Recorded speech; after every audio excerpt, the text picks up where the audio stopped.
Bashkia e Tiranës është duke përpunuar edhe riparimin e të gjitha shkollave në mënyrë që ato të jenë gati për vitin më të ri.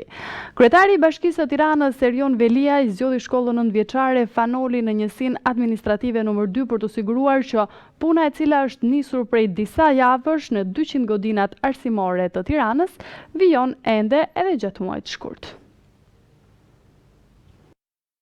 Krahas rekonstruksionit të plotë që po kryhet në çdo qerdhe dhe kopshte, Bashkia e Tiranës po punon edhe për riparimin e të gjitha shkollave në mënyrë që ato të jenë gati për vitin e ri shkollor. Kryetari i Bashkisë së Tiranës, Erion Veliaj, zgjodhi shkollën nëntëvjeçare Fanoli në njësinë administrative nr. 2 për të siguruar që puna e nisur prej disa vitesh në 200 godinat arsimore të Tiranës të vijojë edhe gjatë muajit gusht.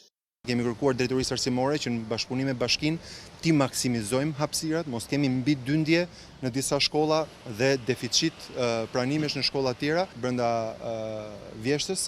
Ne do të fillojmë projektin tonë shumë ambicios për ndërtimin e 20 shkollave të reja në Tiranë dhe ajo që do të bëjmë është që shkollat me reputacion do t'u japim mbikëqyrje edhe një shkollë të re, ku ne do t'ju kërkojmë investitorëve ta investojnë të gjithë shkollën dhe pastaj ta zgjasim pagesën ndër vite, marrim shkollat që vitin e parë dhe ndërkohë marrim të gjithë kohën tonë që ajo pagesë e solidaritetit që u fut tek fatura e ujit të jetë një mënyrë se si i gjithë qyteti i Tiranës kontriboni. Kryetari i Bashkisë së Tiranës siguroi se kur të kthehet nga pushimet 1500 nxënësit që mësojnë në një nga shkollat më elitare të qytetit, siç është Fanoli, do të gjejnë një godinë të riparuar. Veliaj tha se motoja e bashkisë për këtë verë është: Kemi filluar një proces në të gjitha shkollat e Tiranës, ku ne çdo ditë po lyejmë, po riparojmë, sistemojmë dhe rikuperojmë të gjitha amortizimin e shkollave që kur fëmijët dhe familjet e tyre të kthehen në shtator nga pushimet, i gjejnë të gjitha shkollat e Tiranës në një situatë perfekte. Dhe motoja jonë është çdo ditë një shkollë që fillon lyerjen dhe sistemimet për të siguruar që mbi 200 shkolla në të gjithë territorin e Tiranës së Madhe